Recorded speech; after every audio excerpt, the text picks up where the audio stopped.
कुंडली भाग्य। निधि हैरान हो जाती है करण के फैसले को देख। करण का फैसला होता है राजवीर के पिता होने का फर्ज वो निभाएगा। वो उसकी हर रस्म में उसका साथ देगा और पिता होने का हर एक फर्ज अदा करेगा क्योंकि राजवीर उसके बेटे जैसा है। दूसरी ओर शौर्य यह देख हैरान रह जाता है कि उसके पिता ने राजवीर को इतनी प्रायोरिटी दे दी है कि राजवीर उसके भाई के समान बन चुका है। दूसरी ओर जहाँ पिता अपने कमरे में बंद है और उसे छुड़ाने दिलजीत जी चली जाती है। दिलजीत जी जाती है, कहती है प्रीता जी है कहाँ पर, और उसे ढूंढती नजर आती है। और जैसे ही वो कमरे के बाहर पहुंचती है वो सुनती है कमरे में थपथपाने की आवाज। वही दरवाजे को खटखटा रही है प्रीता और कहती है कोई बाहर है तो दरवाजा खोल दो। दिलजीत जी यह देख दरवाजे की लॉक को खोलती है और खोलकर कहती है आप अंदर कैसे फंसी। वही वो कहती है मैं अंदर थी और किसी ने दरवाजे को बाहर से लॉक कर दिया और मैं अंदर फंस गई।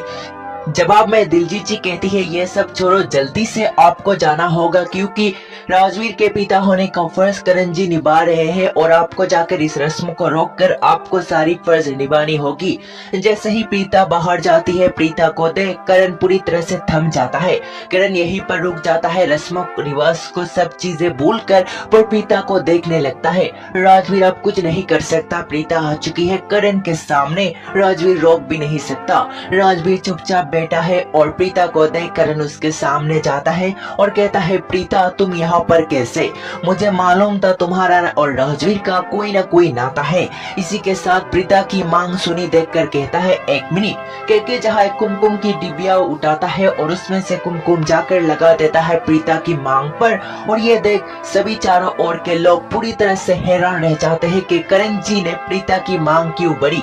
वही सभी लोग बातें करने लग जाते हैं और इसी बीच जहाँ करण कहता है अब ठीक है। जहां इसी के साथ करण की इस हालत को देख निधि, शौर्य और अन्य सदस्य काफी शौक रह जाते हैं कि करण ने कैसे प्रीता से शादी कर ली सबके सामने। वही प्रीता भी हैरान रह जाती है लेकिन करण कहता है कि तुम मुझे छोड़कर कहीं नहीं जाओगी प्रीता, समझ गए? और जो भी गुस्से है जो भी बातें हैं वो मुझे तुम कह सकती हो। बार बार हम मिलते हैं लेकिन तुम बार बार मुझे छोड़कर क्यों चली जाती हो? तुम हर बार लुत्रा हो जाती हो लेकिन मेरे सामने आने से पहले ही कहीं गायब हो जाती हो, ऐसा बार बार क्यों करती हो? इसी के साथ जहाँ ये एक राजवीर का बुरा सपना होता है जो कि राजवीर बैठकर देख रहा होता है। दरअसल राजवीर को अचानक होश आता है, पलकी बुलाती है, कहती है राजवीर। राजवीर कहने के बाद उसे होश आता है और वो देखता है यहाँ पर प्रीता तो है ही नहीं, वो दरअसल एक सपना देख रहा था और साथ ही साथ उसका सपना टूट जाता है। अब आगे क्या होता है देखना होगा दिलचस्प।